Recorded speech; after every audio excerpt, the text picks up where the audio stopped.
الحمدللہ وحدہ لا شریک لہ والصلاة والسلام علی من لا نبی بعد۔ الحمدللہ، اللہ رب العزت کا بہت فضل اور کرم ہے کہ جنہوں نے کچھ دن قبل رسول اکرم صلی اللہ علیہ وسلم کی قبر مبارک کی زیارت کرنے کی توفیق عطا فرمائی۔ میرا جو چند دن قبل سفر تھا یہ عمرہ کا نہیں تھا، یہ مدینہ پاک کا تھا۔ بعض لوگ سمجھتے تھے عمرے پر ہیں اور باہر کے لوگ سمجھتے رہے حج پر آیا۔ میں نے بتایا بھی حج پر بھی نہیں آیا، عمرے پر بھی نہیں آیا، ہم مدینہ پاک کے لیے آئے ہیں۔ تو مولانا آپ عمرے پر تشریف لائے تھے؟ اس کا سوال تھا۔ میں نے کہا نہیں۔ مجھے کہتے کیوں؟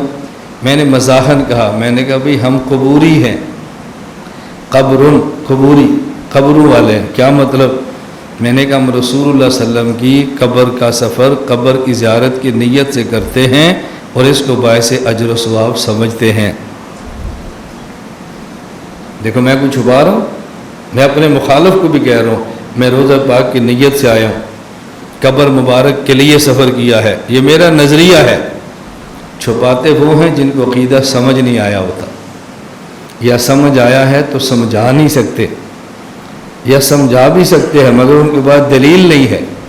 میں اللہ کا شکر ادا کرتا ہوں ہمیں عقیدہ سمجھ بھی آیا ہے، عقیدے پر دلیل بھی ہے، اور الحمدللہ سمجھانے کی طاقت بھی رکھتے ہیں، اور کوئی اس پر اعتراض کرے تو اعتراض کا جواب بھی دے سکتے ہیں۔ بات سمجھ آ رہی؟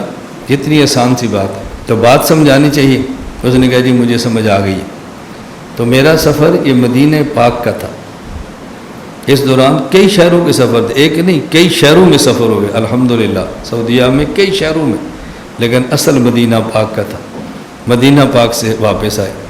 اللہ تعالیٰ مجھے اور آپ سب کو مدینہ پاک سے محبت، عقیدت، عشق عطا فرمائے۔